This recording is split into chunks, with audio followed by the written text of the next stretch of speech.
great German pastor, Dietrich Bonhoeffer, was martyred for one reason. The Nazis killed this pastor because he got involved in politics.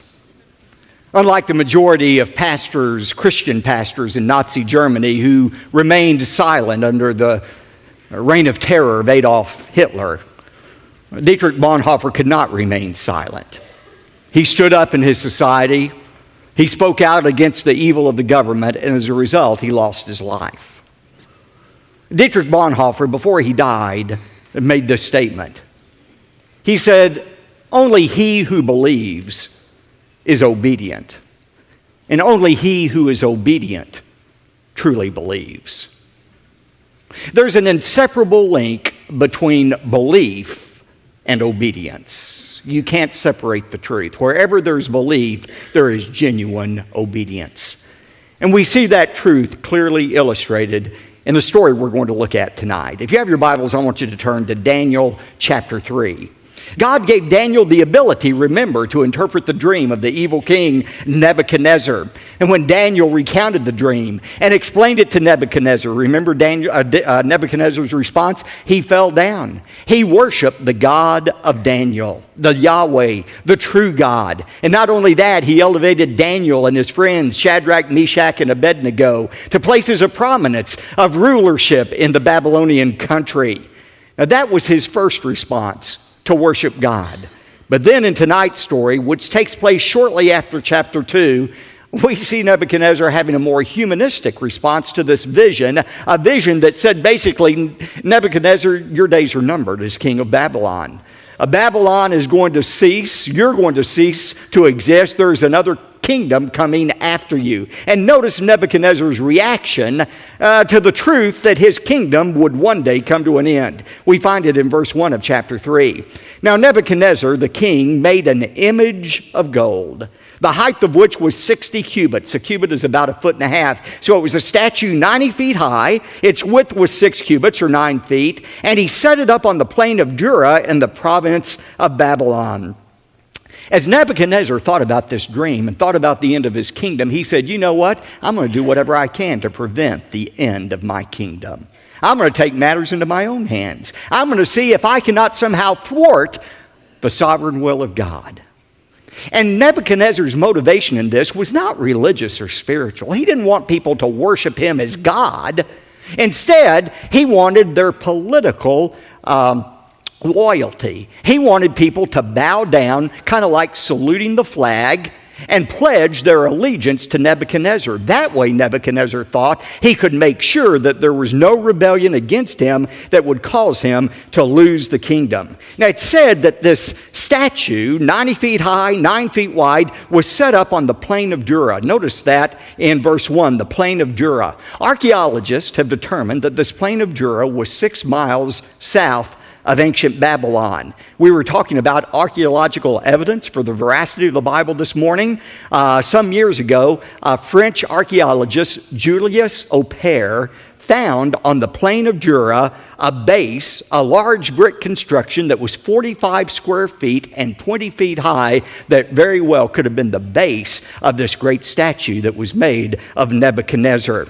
Now, again, the reason for this statue was not spiritual, but political. Look at verse 2. Then Nebuchadnezzar, the king, sent word to assemble the officials of Babylon. That is, the satraps. They were kind of like city council members who governed over different provinces of Babylon. The prefects, the governors, the counselors. He brought them all up for the dedication of the image that Nebuchadnezzar had set up.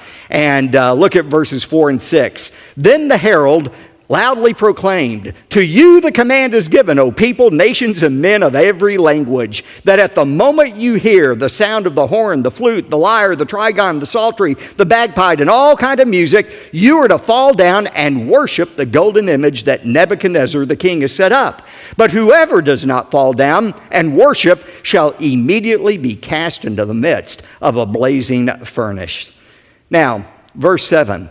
we find that the music is sounded. All of the instruments play. When the music starts, that's the cue for everyone to fall down and worship the image. And sure enough, verse 7 says, all fell down and worshiped the golden image that Nebuchadnezzar had set up. All except 3. We'll find out those 3 in just a moment. But just imagine the scene. You have hundreds of thousands of people, perhaps, on the plain of Jura. You have this mighty image that is set up. The instructions have been given. The music plays. Everybody immediately bows down. Only 3 people remain standing. Can't you hear the people who are bowed down looking up saying, psst, psst, down, down, down? But they wouldn't bow down before this image that had been set up. So notice the accusation that's made against these 3 in verse 8. For this reason, at that time, certain Chaldeans, that is, part of the king's court, these people who lived in southern Babylon, came forward and brought charges against the Jews, these 3 Jews who refused to bow down. Look at verses 10 to 12, what the charges were. They reminded in verses 10 and 11 Nebuchadnezzar of what he had ordered, and then look at verse 12. Here's the charge. This is what they said to Nebuchadnezzar. There are certain Jews whom you have appointed over the administration of the province of Babylon, namely Shadrach, Meshach, and Abednego. These, O king, have disregarded you. They do not serve your gods, and they do not worship the golden image that you have set up. And so, look at verse 13. Then Nebuchadnezzar, in rage and anger, gave orders to bring Shadrach, Meshach, and Abednego. Then these 3 were brought before the king. Now here's the natural question. Where in the world was Daniel during this time? Have you ever wondered that? Where was Daniel? After all, he's the one who had these guys promoted. He's the one who led them to obey God and not Nebuchadnezzar. Where was Daniel? This week as I was preparing the message, I read all kind of explanations about where Daniel was. Some people say, well, Daniel was now such a high-ranking official that for political reasons, he went ahead and bowed down before the image of Nebuchadnezzar. To him, it was no big deal. It was political and not spiritual. Now, that doesn't make any sense, especially given Daniel chapter 1 and how he wouldn't even eat the king's food. Another explanation is, well, maybe Daniel was ill on this particular day. Now, if I were choosing a day to call in sick to the office, this certainly would have been it. But I'm not sure that's a likely explanation. Some people say, well, maybe the king had dispatched him on a foreign trip as an emissary for the king to a foreign land. That's a possibility. We don't know. That's the bottom line, where Daniel was. But some have suggested that it was not fair for Daniel to escape this test when his 3 friends were being tested in such a severe manner. And that's really not logical to say this isn't fair, because the fact is Daniel was about to be tested. He had already been tested in chapter 1, and the lion's den was waiting around the corner for him in chapter 6. But there's a very important point and principle for all of us here. All of us who are God's people are going to be tested, but we're not all tested in the same way. God's tests for us are not the same test. In 1 Peter 1:6, Peter said, "In this you greatly rejoice, even though for a little while, if necessary, you have been distressed by various trials." That word various, poikolis, it's a word we get polka dot from. We are distressed by various tests. You're not going to escape testing in your life. If you're not in the middle of a test right now, either you've already come through one, you're in the middle of the one, or you're getting ready to enter a test. But God's plan for all of His children is to be tested, not to destroy our faith, but to strengthen our faith. Now, notice verse 14. Nebuchadnezzar responded and said to them, to Shadrach, Meshach, and Abednego, "Is it true that you do not serve my gods or worship the golden image that I have set up?" He said, "Maybe you all misunderstood, so let's try this again." I know you're new to our country. Maybe you didn't understand exactly what was being said in Aramaic, so let's try this again. Now here's the command. When you hear the music play, you just fall down and everything will be okay. However, he says in verse 15, "But if you do not worship, You will be immediately cast in the midst of a furnace of blazing fire. And what God is there who can deliver you out of my hands? You see, Nebuchadnezzar had already discovered there's a God who could reveal secrets. But he had not yet discovered that this same God is one who was able to deliver the Israelites out of Nebuchadnezzar's hands. Now, think about these Hebrew youth. And remember, teenagers, they were about your age. They were probably about 17 or 18 at this time that they were going through this test. Think about how they could have rationalized not obeying God's commands. They could have come up with all kinds of excuses not to bow down before the golden image. But they knew what God had said. In Exodus 20, God was very clear. Thou shalt have no other gods before me. Thou shalt not make unto thee any graven image. Thou shalt not bow down to them, nor serve them. Now, they could have come up with all kinds of rationalizations about why to bow down. They could have said to themselves, well, you know what? I'm going to bow on my knees, but I'm not going to bow in my heart. In my heart, I'll still worship the only true God. Or they could have said, well, you know what? It doesn't make any sense for us to die in the fiery furnace. Why, if we die, we'll not be able to witness to Nebuchadnezzar and the Babylonians any longer. And surely God wouldn't want that to happen. They could have come up with all kinds of excuses for reasons not to obey God's command and bow down before the golden image. But notice what they said instead. Verses 16 to 18. These are some of my favorite verses in all of the Bible. Look at what they said to Nebuchadnezzar. They said in verse 16, "O Nebuchadnezzar, we don't even need to give you an answer concerning this matter. If it be so, our God whom we serve is able to deliver us from the furnace of blazing fire, and he will deliver us out of your hand, O king." But underline this verse 18, "But even if he does not, let it be known to you, O king, that we are not going to serve your gods or worship the golden image that you have set up." Now that's what you call faith. They said, "King, we believe our God is able to deliver us, and if he wants to, he'll deliver us out of your hands.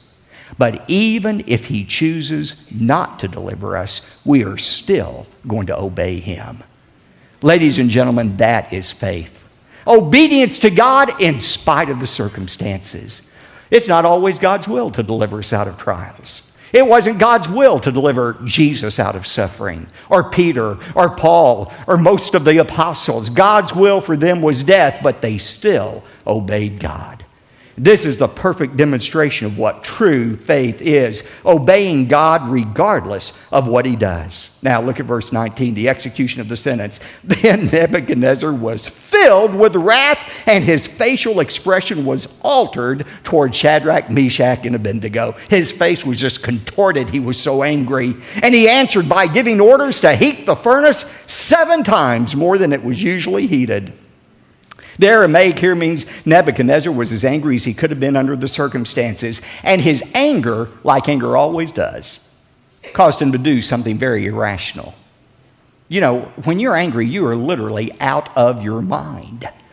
And that's what Nebuchadnezzar was, because he does a very irrational thing. He says, "I want that furnace heated up 7 times the normal heat." Now think about it. If he was really angry, as he was with these 3 men, he wouldn't want the temperature raised. He'd let it stay at the normal temperature so that they would suffer as long as possible in that furnace instead of being consumed immediately by it being 7 times hotter than it usually was. But Nebuchadnezzar wasn't rational. One commentator said Nebuchadnezzar's furnace was hot, but he himself got hotter. And when a man gets full of fury, he gets full of folly. Great words. Look at verse 21. "Then these 3 men were tied up in their trousers, their coats, their caps, and their other clothes, and they were cast in the midst of the furnace of blazing fire. For this reason, because of the king's command was urgent and the furnace had been made extremely hot, the flame of the fire slew those men who carried up Shadrach, Meshach, and Abednego. But these 3 men, Shadrach, Meshach, and Abednego, fell into the midst of the furnace of blazing fire, still tied up." Now look at God's miraculous delivery in verse 24. "Then Nebuchadnezzar the king was astounded, and he stood up." Now apparently they had placed a chair for Nebuchadnezzar to sit in once the furnace door had been shut, and he was able to look in to see these 3 men. And when he looked into that blazing fire, he was so astounded by what he saw, he immediately stood up. And he said to his high officials, "Was it not 3 men we bound into the midst of the fire?" They replied to him, "Certainly, O king." Verse 25, he said, "Look, I see men loosed, 4 of them, walking about in the midst of the fire without harm, and the appearance of the 4th is like a son of the gods." 3 things amazed Nebuchadnezzar. First of all, these men who had been tied up were suddenly now free. Secondly, they were walking around without being consumed by the fire. But most importantly, there were no longer 3 men in there. There was a 4th man in there. And that 4th person they saw looked like a son of God. Who was that 4th person in there? I believe it was the angel of the Lord. Anytime in the Old Testament you read about the angel of the Lord, that is a reference to the Lord Jesus Christ. The incarnate, pre-incarnate appearance of Jesus Christ. That 4th person looked like a god to them. Verse 26, then Nebuchadnezzar came near to the door of the furnace, and he responded and said, "Shadrach, Meshach, Abednego, come out, you servants of the Most High God, and come here." And then Shadrach, Meshach, and Abednego came out in the midst of the fire.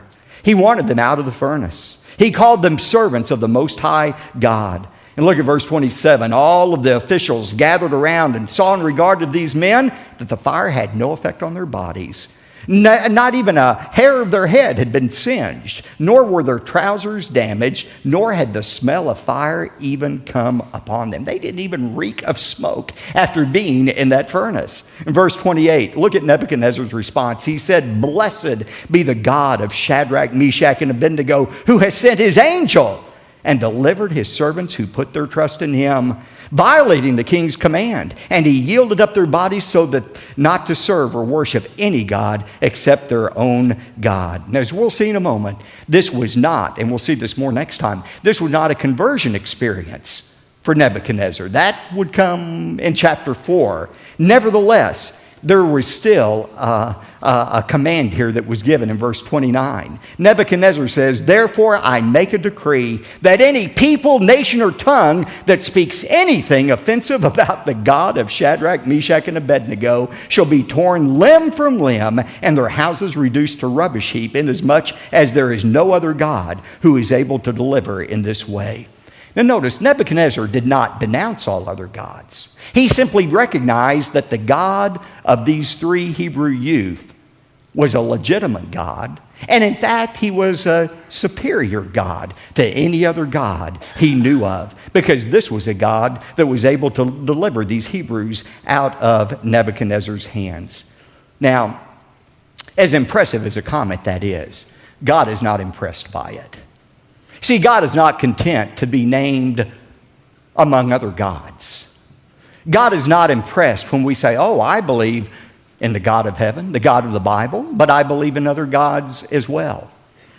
I'm saying this often right now as I go around our country. What we call plurality in our country, the worship of many gods, what we celebrate as tolerance and plurality, God has another name for. It's idolatry.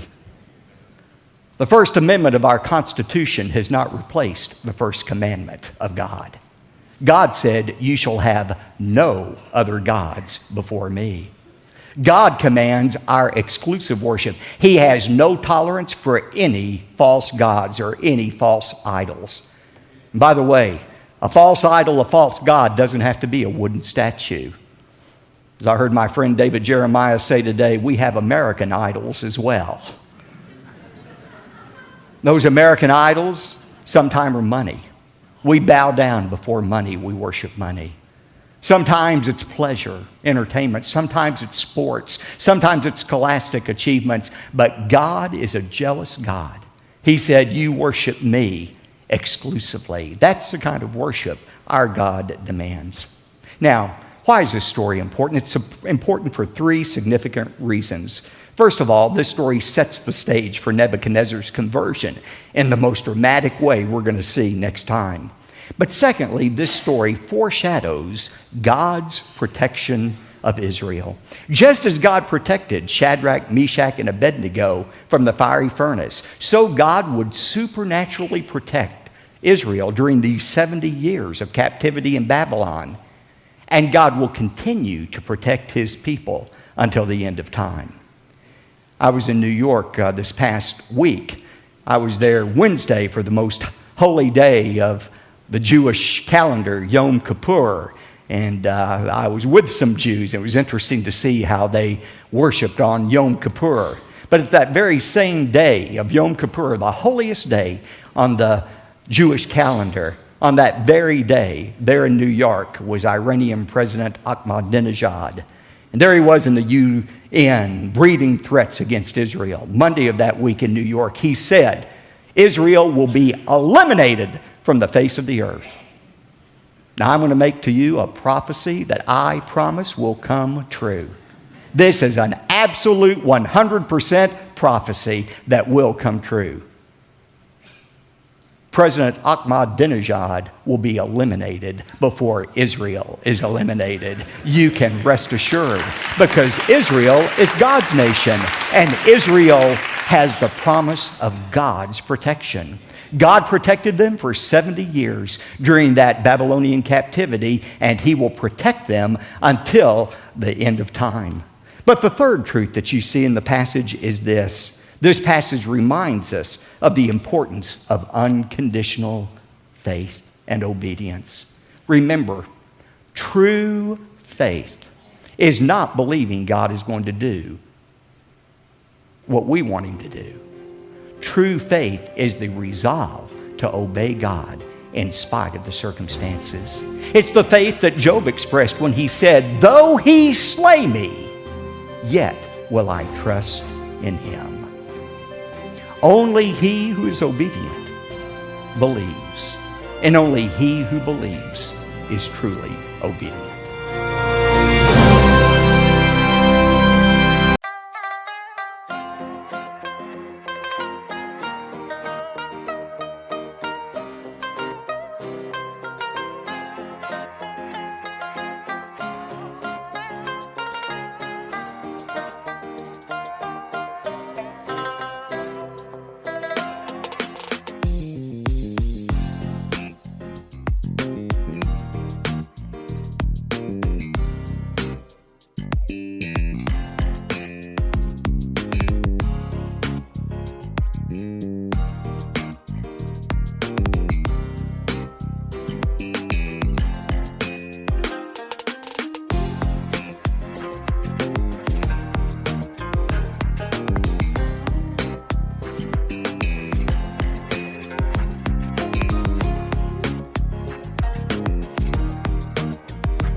phải không em?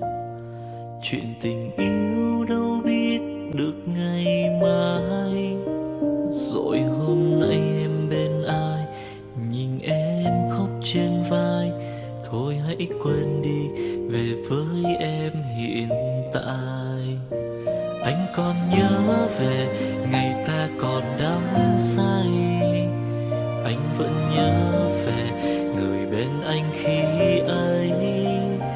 Em đã quên rồi câu hứa yêu trọn đời.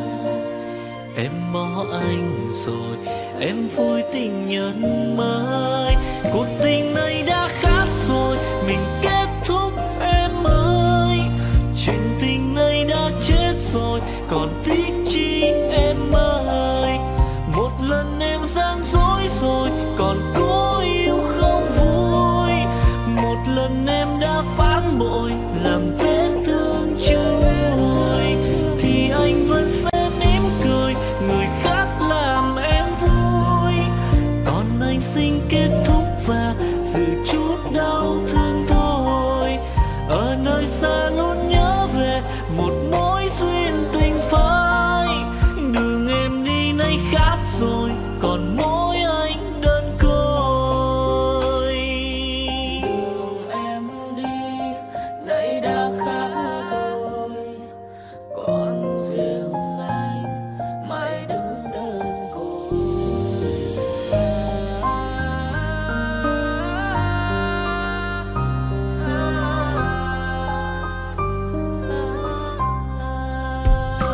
Anh còn nhớ về ngày ta còn đắm say. Anh vẫn nhớ về người bên anh khi ấy. Em đã quên rồi câu hứa yêu trọn đời. Em bỏ anh rồi, em vui tình nhân mới. Cuộc tình này đã khác rồi, mình kết thúc em ơi. Chuyện tình này đã chết rồi, còn tiếc chi em ơi. Một lần em gian dối rồi, còn cố yêu không vui. Một lần em đã phản bội, làm vết thương chưa nguôi. Thì anh vẫn sẽ mỉm cười, người khác làm em vui. Còn anh xin kết thúc và giữ chút đau thương thôi. Ở nơi xa luôn nhớ về một mối duyên tình phai. Đường em đi nay khác rồi, còn mỗi anh đơn côi. Cuộc tình này đã khác rồi, mình kết thúc em ơi. Chuyện tình này đã chết rồi, còn tiếc chi em ơi. Một lần em gian dối rồi, còn cố yêu đâu vui. Một lần em đã phản bội, làm vết thương chưa nguôi. Thì anh vẫn sẽ mỉm cười, người khác làm em vui. Còn anh xin kết thúc và giữ chút đau thương thôi. Ở nơi xa luôn nhớ về một mối duyên tình phai. Đường em đi nay khác rồi, còn mỗi anh đơn côi. Ở nơi xa luôn nhớ về một mối duyên tình phai. Đường em đi nay khác rồi, còn mỗi xin anh thôi.